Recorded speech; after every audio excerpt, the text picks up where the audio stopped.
La chasse, n'en parlons pas. La chasse, c'est tout petit. Moi, c'est ce fusil d'armes. C'est celui-là. Ils ont 100 ans. On a 3 fusils là. Il y a que les vieux. Il y en a 2 de vieux. Les 2 de vieux là.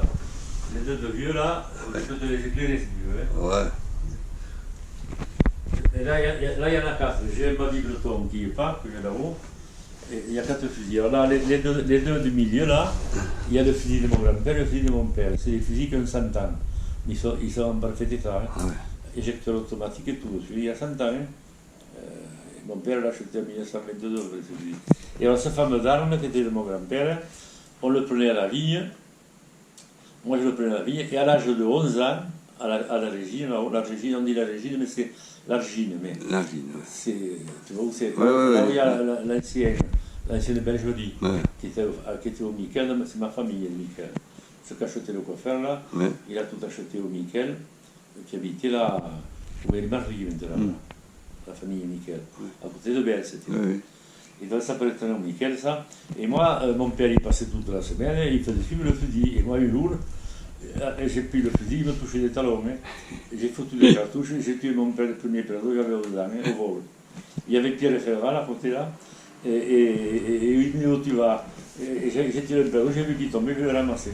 Donc j'ai tué mon premier perdreau à 15 ans. Et alors j'ai eu mon permis de chasse au 20 mois de s'est trompé, on le donnait à 16 ans et j'ai eu à 15 ans moi. Donc à partir de 49, c'est ça, j'ai chassé et depuis 49 j'ai pris les permis tous les ans. Je suis à mon 73e permis de chasse maintenant. Et je chasse encore. Hein. Alors la chasse de cette époque-là, j'ai des photos, je peux te les faire voir. Il y avait beaucoup de perdreaux, des lapins, tant qu'il n'y a pas eu la myxomatodame, pareil.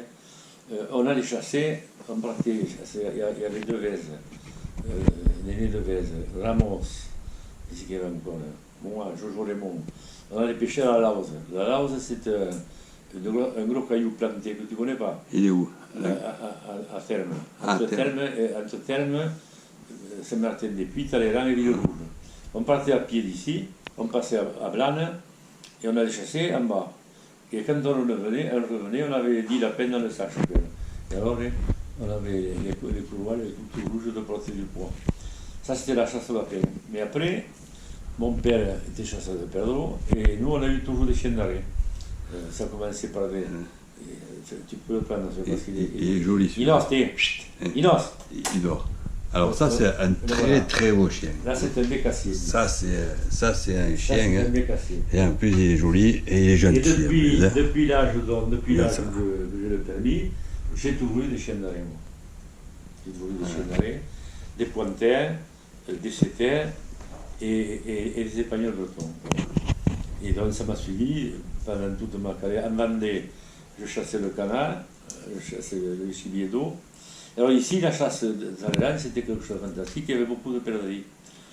Il y avait beaucoup de perdrix rouges, pourquoi? Parce que dans la garrigue était bien nettoyée, il n'y avait pas les pins comme maintenant, et il y a un blé sauvage, un blé dur, il peut te le faire voir, un blé dur sauvage.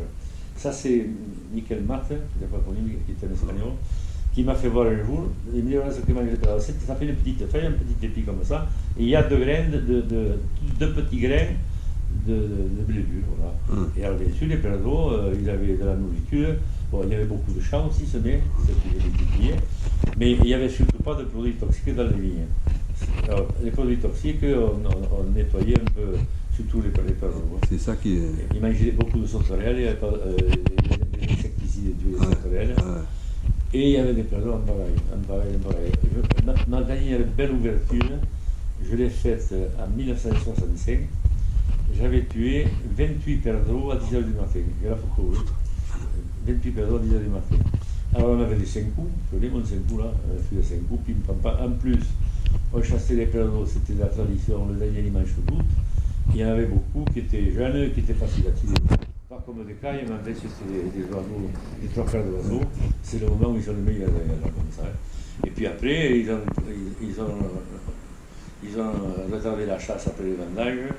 Et ça change complètement la chasse. Alors, déjà les perdreaux sont plus vifs. Et puis ils ont disparu petit à petit, la pression de chasse, les insecticides, et il y en a eu de moins en moins. Qu'est-ce qui s'est passé? À partir des années 68-69, Les lapins ont disparu en 1954 avec la myxomatose. J'étais le premier du village au premier pont, il y avait la chaîne de Luzerne. Je passais à l'attraction avant de mon père. C'était en 1954, j'avais 20 ans. Et je vois des lapins au milieu du champ, et je frappe, on disait qu'il y avait la myxomatose, on disait, bon. Et je frappe des mains, il en part une vingtaine. Il y avait 20 lapins dans le champ, hein, il en part une dizaine et d'autres restent. Je me suis réalisé, il avait les yeux comme ça. C'est parti de là. Et alors là, le lapin a disparu pendant des années. Des lièvres, il y en avait quelques-uns, mais ils ont disparu aussi. Ça fait qu'on n'avait plus de petits gibiers. Si, la bécasse, moi je sais la bécasse. Je tuais à l'époque, on n'était pas nombreux. Je connaissais les tenues, je tuais les 21 de bécasse par an. C'est le chiffre actuel qu'on peut tuer. Mais maintenant, il y a beaucoup trop de monde qui les chasse, et puis il y en a moins. Il y en a moins, ça fait que du fait que je ne peux pas trop marcher, je ne dis pas beaucoup maintenant. Même si mon chien les arrête. Voilà. Voilà, donc alors, la chasse, bien sûr, à partir de 67-68, on s'est dirigé vers le sanglier. Et là, le sanglier, au début, il n'y en avait pas beaucoup. On disait le sanglier, on ne disait pas un sanglier. Comme on dit la lèvre, la lièvre, quand on dit un gibier, on dit un lapin, on dit un perrot, tandis qu'on dit le lièvre ou le sanglier. Alors les sangliers, on avait une équipe qui était dirigée par Jean Reynaud ici, que tu as connu, le mari de l'institutrice, là. C'était un de mes grands amis.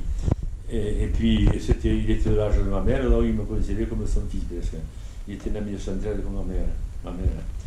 Et là, bon, avec Jean Reynaud, moi dès que j'ai eu l'âge, on a monté une société de chasse au sanglier, et on avait donc une équipe de chasseurs au sanglier. Bon, moi je suis revenu dans le pays en 1973, il y avait Philippe Munoz, qui était le chef, il y avait Devez, Néné, on était Yvon Trille, on chassait le sanglier, voilà. Et là on est parti, et comme on tuait 15-20 sangliers par an, il y en avait beaucoup. Et puis finalement, il y en avait un peu plus vers la on a commencé à les chasser à Poumet, à Aurillac, et là il y en avait des sangliers. Et alors on a commencé à faire de grands tableaux, et on avait des fusils, on tirait avec des carabines, c'était bien plus. Et on a fait des scores, on est monté à 50, 60, 80, jusqu'à 500 sangliers, voilà. Et ça a duré pendant jusqu'en 90. En 90, il y a eu une scission dans la société. On avait des sangliers ici, on a dit on va chasser sur Talleyrand, et d'autres ne nous ont pas suivis. Alors, il y a une coupure, il y a l'équipe Trier, Yvon, William, Devez, Prévost, qui était connu peut-être aussi. Ils étaient restés là-haut, et nous, avec Philippe, on a monté une société à Talleyrand. Voilà.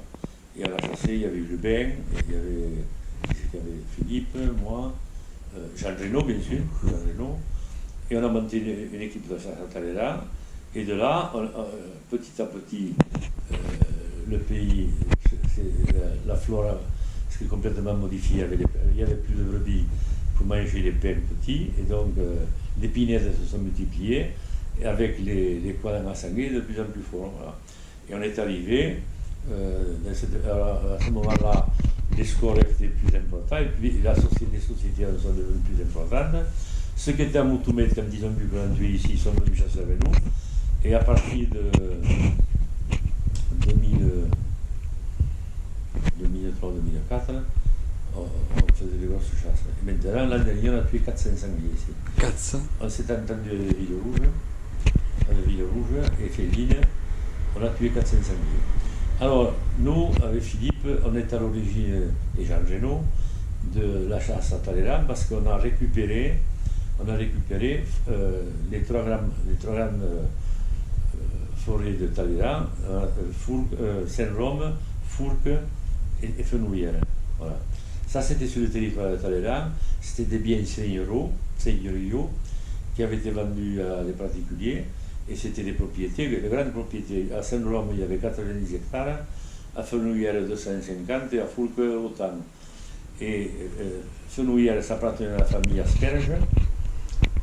On connaissait le beau-fils, on a lu des vignes de la chasse.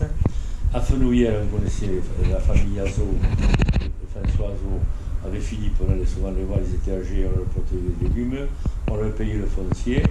Et puis, il y avait qu'à Villerouge, c'était le docteur Planella, qui était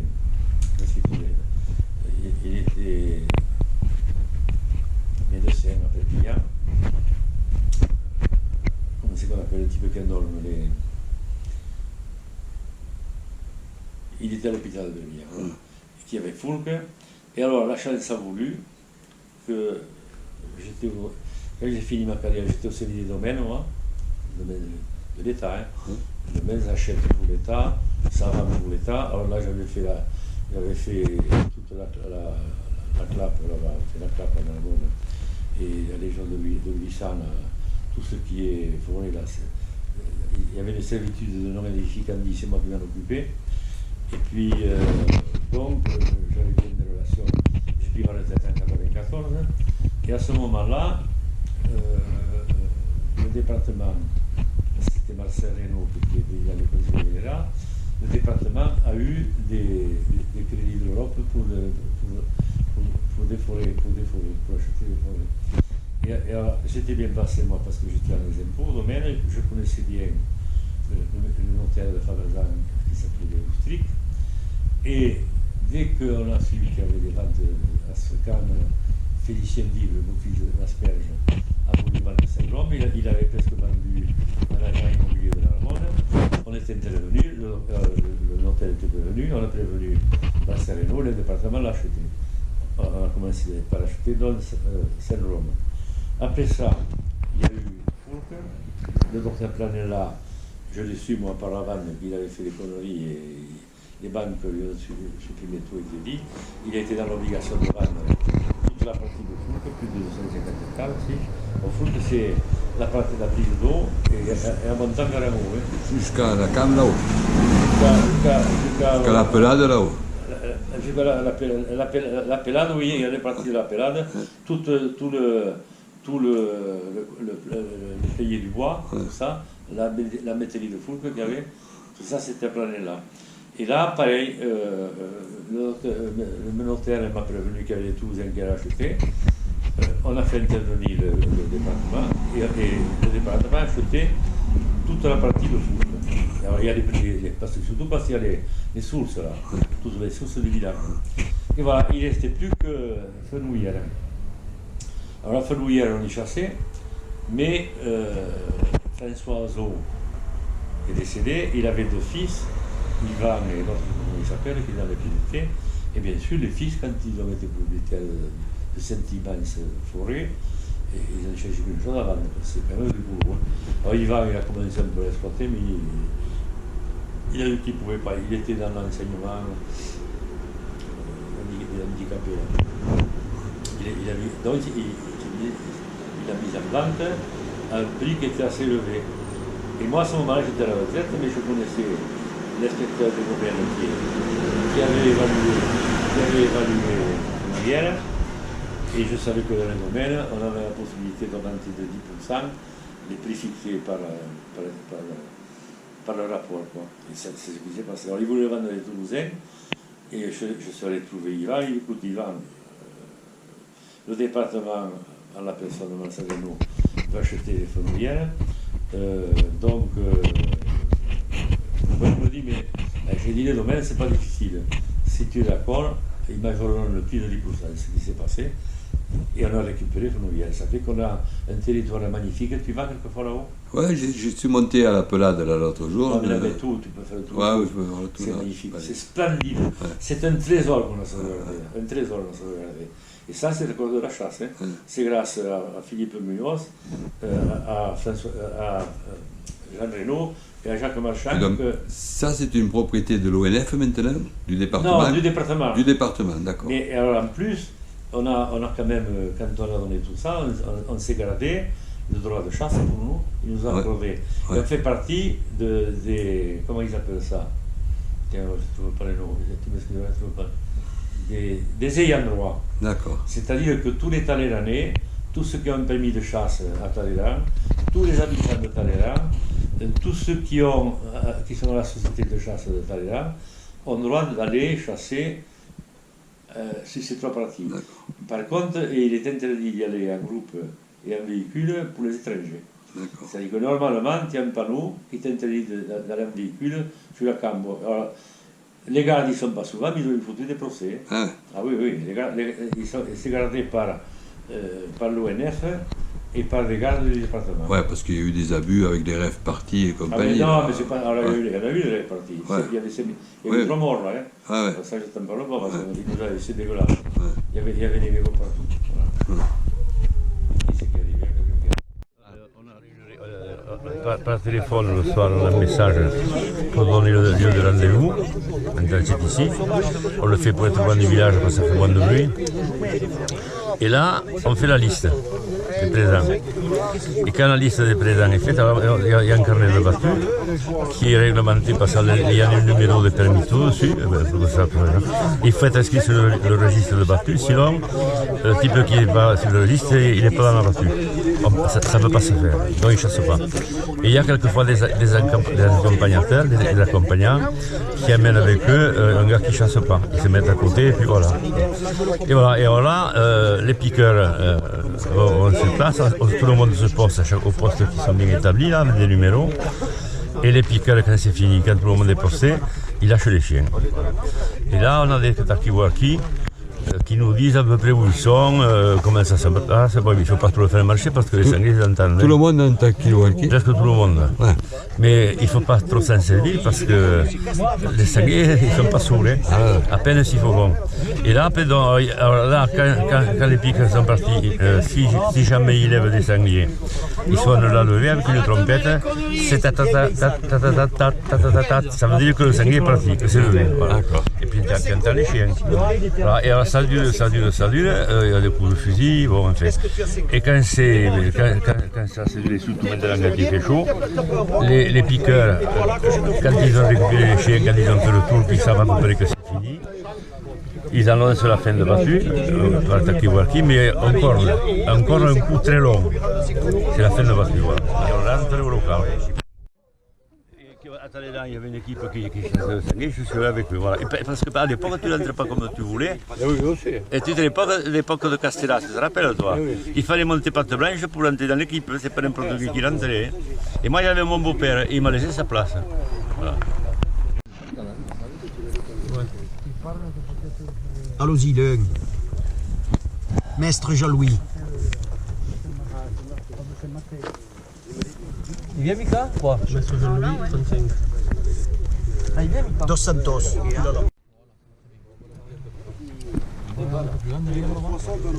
Voilà. Oui, ça va bien. Quand on vient là, ça va bien. C'est les 7 de l'ICO. Alors, acheter un peu plus haut. Dos Santos, il va venir En avec toi. 4-4, oui. Non, mais si tu l'achètes, pense à la prendre plus haute comme tu. Avec l'association des chasseurs. Là, c'est les plus vieux. Et là, on a 3 Talleyrandais parce que dans les chasseurs, il y a plusieurs communes. Hein. Ça regroupe quoi Bon, je ne sais pas. Ville Rouge, Féline. Et après, Grand Cercle. Et après, il y en a qui viennent, ouais. et donc, vous en tuez beaucoup de sangliers a priori. Trop. D'après moi, trop. Pourquoi trop? Un tout trop. D'après moi, pensez avec ceux qui Avec ceux qui bouffent, parce qu'ils font beaucoup de dégâts dans les vignes. C'est ça, hein? ouais. Oh, mais les viticulteurs, c'est pas chose. Allez, Ils se fâchent toujours? oui. Oh. On passe de récolte, ils le vendent pas assez cher, et après ils ne travaillent pas. C'est quand même un métier où tu peux aller 2 jours par semaine à la chasse. Même 3 jours. Même 3 jours. jours à la chasse. Toi, quand tu étais boulanger, Ah, vous pouvez pas. et tu peux pas faire ça. Il y en a que toutes les après-midi. Oui, voilà. Et toi, ils te font du dégât dans les vignes. Ouais. Et on est obligé d'électrifier On les est vignes. obligé de mettre le clôture électrique. Ah ouais, c'est incroyable. Et de demander les dégâts à la fédération. Oui, qui ne te donnent pas toujours parce que les déclarations de récolte sont trop fortes. Alors, raconte-moi ce que tu as fait ce matin parce qu'on est arrivé, il faisait nuit. Et alors, c'est quoi ton boulot là? Mais mon travail consiste à enregistrer les chasseurs qui arrivent, et voir s'ils sont en règle avec le permis et assurance, et puis ça se limite à ça, et puis voilà, et faire payer ceux qui doivent payer, et ça c'est tout. Ça se passe bien. Ça se passe bien. Et combien il y a de chasseurs dans l'association? Alors dans la société, il y a à peu près une 60aine de chasseurs. et présent par battu une trentaine, voilà, une trentaine de chasseurs. Et vous en tuez beaucoup? Oui. Ça veut dire quoi, oui? On m'a dit qu'il y avait l'an dernier, il y avait 400. L'an dernier, 400 sangliers. Ah ouais. Et en moyenne, ça fait 5 sangliers par battu. 10 dans les meilleurs cas. Et 2 dans les cas les plus... À chaque battu, à chaque battu, il se tue à peu près 4 sangliers. Et il s'enlève 3 fois plus. Ah ouais. À 4 de Combatot jusqu'à la chapelle Saint-Martin. Et Romain va partir des Fêtes de Blanc et il fera la jonction à la chapelle Saint-Martin. Quelles sont la route? La boussière, on sera la ressauter. Non, je ne connais pas. Toi, tu seras sur la route. Tu fais la boussière de Farna. Je me porte direct en bas. Oui, où il est? Dos Santos, Andrieux, Demange, Branco, Sori, Anton, Le Choguette, Martin, Serat, Lequen, Durand, Momo, Marchand, Laribert, Reynaud, Briode, Santini, Castan, Sauvage, Joumel et Rey. J'ai oublié personne, hein? Ça me fait drôle que tu me filmes. Pas de soucis. Oh, les accompagnants, ouais. Tonneau, Castan, Redon et Rey. Bon, on va faire la chapelle de Saint-Martin et garder jusqu'à devant les Compatot là-bas, par derrière. Donc les consignes, vous allez au poste, armes déchargées. On tire que les sangliers. Vous êtes à la disposition des chefs de ligne. Vous, vous allez voir votre voisin, vous respectez les angles de tir, vous êtes responsable de votre tir. Les panneaux. Donc, il y aura deux lignes. Il y a une ligne avec Jean-Marie, vous mettrez le panneau à l'intersection du chemin là. Voilà. Et un à l'intersection. Et un qui fasse la route et le chemin qui va à Récompatot. Et le chemin de Blanc, vous le chemin, ouais. Non, le chemin. Non, là en bas on ne lui met pas le. Il n'y aura que vous, par le chemin de Blanc, que vous là-haut. Mais là, attention, il y a le plot qui a le chemin de Blanc. Il y a les sangliers là, hein. La remise elle est là. Mais on fait l'impasse sur ce clot, en comptant qu'ils montent les sangliers. Oui, mais ce clot, il vous faut le faire, ils sont là. Eh bien, mais on va le faire, mais on garde, vous allez être. Il faut foutre dans la descente là, deux types au moins. On n'est pas assez nombreux. Entre le parking en haut et en bas. On n'est pas assez nombreux. Et le chemin de Dove. On n'est pas assez nombreux, vous êtes seuls. Là c'est important parce qu'ils vont partir de là-bas les sangliers. Vous êtes seuls, mais vous allez les tuer, Jacques. Ça je ne le verrai pas moi. Mais il faut au moins un type là. Entre on va voir. Entre la pyramide café. Eh bien, vous serez tout seul. Il va tuer tous les sangliers ce matin, Jacques. Donc, qui vont partir avec Jean-Marie. Brodère, Reynaud, Lequen, Durand, Mestre et André. Allez, et il y a Martin. Patrick, tu peux aussi partir. Martin, La Choguette, Serat et Demange. Donc d'au-dessus de Récompatot, vous allez couper avec la cime. Donc tu... Oui, je sais. Je me mets là où ça passe. Et Patrick, tu feras la jonction avec Romain. Donc tu feras la jonction avec Romain. Le super Romain. Ouais. Romain, le grand Romain. Je l'aime pas lui. Donc toi tu seras de ce côté de la chapelle et lui sera de l'autre. Côté rouge, lui de l'autre. Allez.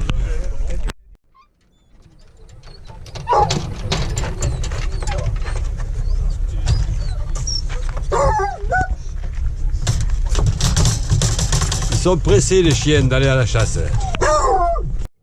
Ah, ça c'est des beaux chiens de chasse. Content lui.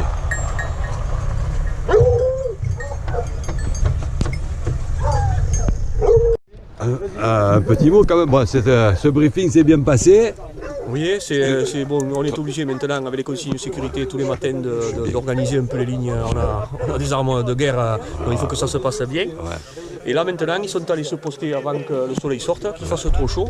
Nous on va préparer les chiens et la chasse va pouvoir commencer. Quand on a le signal que le bois est posté, on va mettre les chiens pour voir si on lève quelques sangliers. Bon, jusqu'à présent, l'an dernier on a tué 400. Ouais, c'est ce qu'on m'a dit. Presque quand il fait chaud comme ça, c'est comme un travail pour protéger les vignes tellement il y a de dégâts, quoi. Bon alors les anciens, on refait la chasse là, quel est le bilan? Bon, le bilan, attends le voir là. On ramasse Il les y douilles. en a un qui est en pyjama. On ramasse les Il douilles. y en a vu des sangliers en pyjama. Attends le voir, il y en a un là-bas. Ah bon? En pyjama. Moi j'ai vu, sur la cam, j'ai vu une fois où j'étais monté là-haut, j'avais vu des moitiés cochons, des moitiés sangliers, moitiés Ah non, cochons. celui-là il est en pyjama, va le voir. Ah ouais, là-bas. c'est un tout petit alors. Donc, ouais.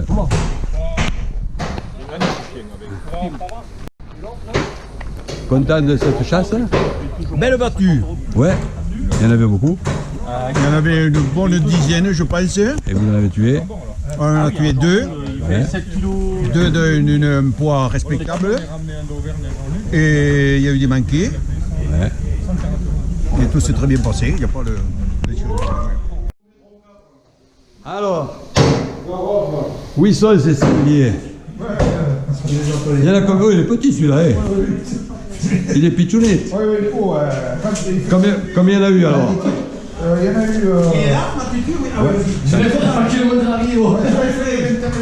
Ah ouais. Mais ne filme pas, surtout le gamin là-bas. Et c'est votre métier ça? Vous êtes charcutier? Non? Ça s'improvise. Et lui là, putain, il y a du sang partout là. Oh là là là là. Ah ouais.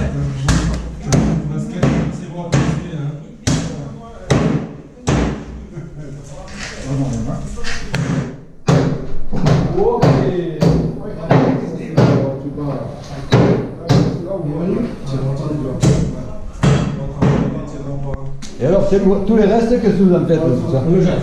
Mais où? Dans un trou. Ouais. Et celui-là, le peu autour c'est pas Romain. Alors ça, il est marqué, je ne sais pas si on voit, l'hostal de Jean. Ça veut dire la maison de Jean. Et Jean, c'était Jean Reynaud, un des plus anciens chasseurs de Talleyrand. Je pense que c'est lui qui a fait construire cette maison des chasseurs. L'intérieur de cette maison des chasseurs, avec une belle tête de sanglier,